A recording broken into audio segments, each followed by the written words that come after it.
It depends on the jurisdiction, really. But for instance, in Italy, the use of ADR is quite widespread when it comes to the protection of consumers. It sounds bizarre, but usually there are there are mediation centers where consumers can explain their positions and try and defend their rights in layman's terms. So without the need for all the formalities and the bureaucracy that you have in court.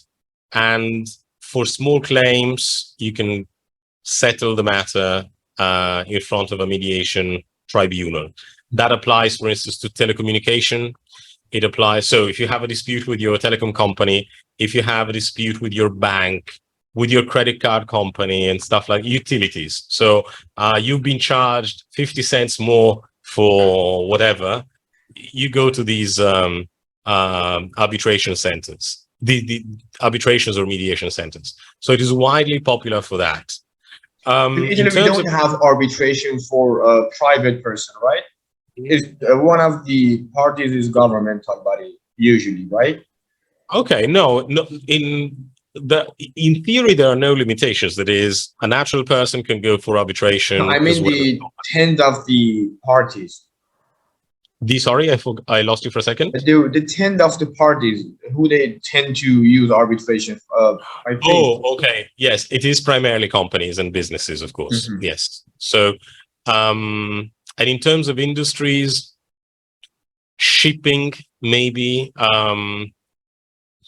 essentially all sorts of international business really tries and resort to arbitration, because I see arbitration clauses in most of the contracts that I deal with, be it cosmetics. I work quite a lot with clients in the cosmetics industry, and maybe the manufacturer in Italy, they ship to China or I don't know where else, or they buy solutions from Korea and they sell in the Middle East. It's most of the times arbitration. So I don't think that it is really industry specific, you know. It is mostly international businesses do that when they have proper advice beforehand in order to have it in place before problems arise.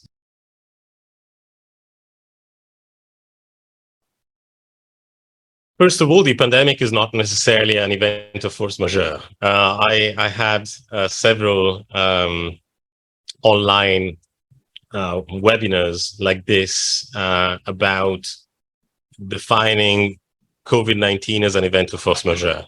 If we believe Bill Gates and others that years ago said, look, we're going to have a pandemic, it's going to hit. We don't know what type of pandemic it's going to be. We don't know where it's going to start off, but we're going to have it. Exactly, it wasn't predictable.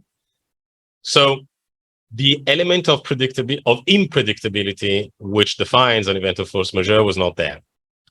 And then there are obligations, even when something is not predictable, to contain the effects of the event of force majeure. So one thing is, if you have a restaurant or a hotel, you're a hotel owner and the government shuts down, what can you do? That's force majeure, in my view.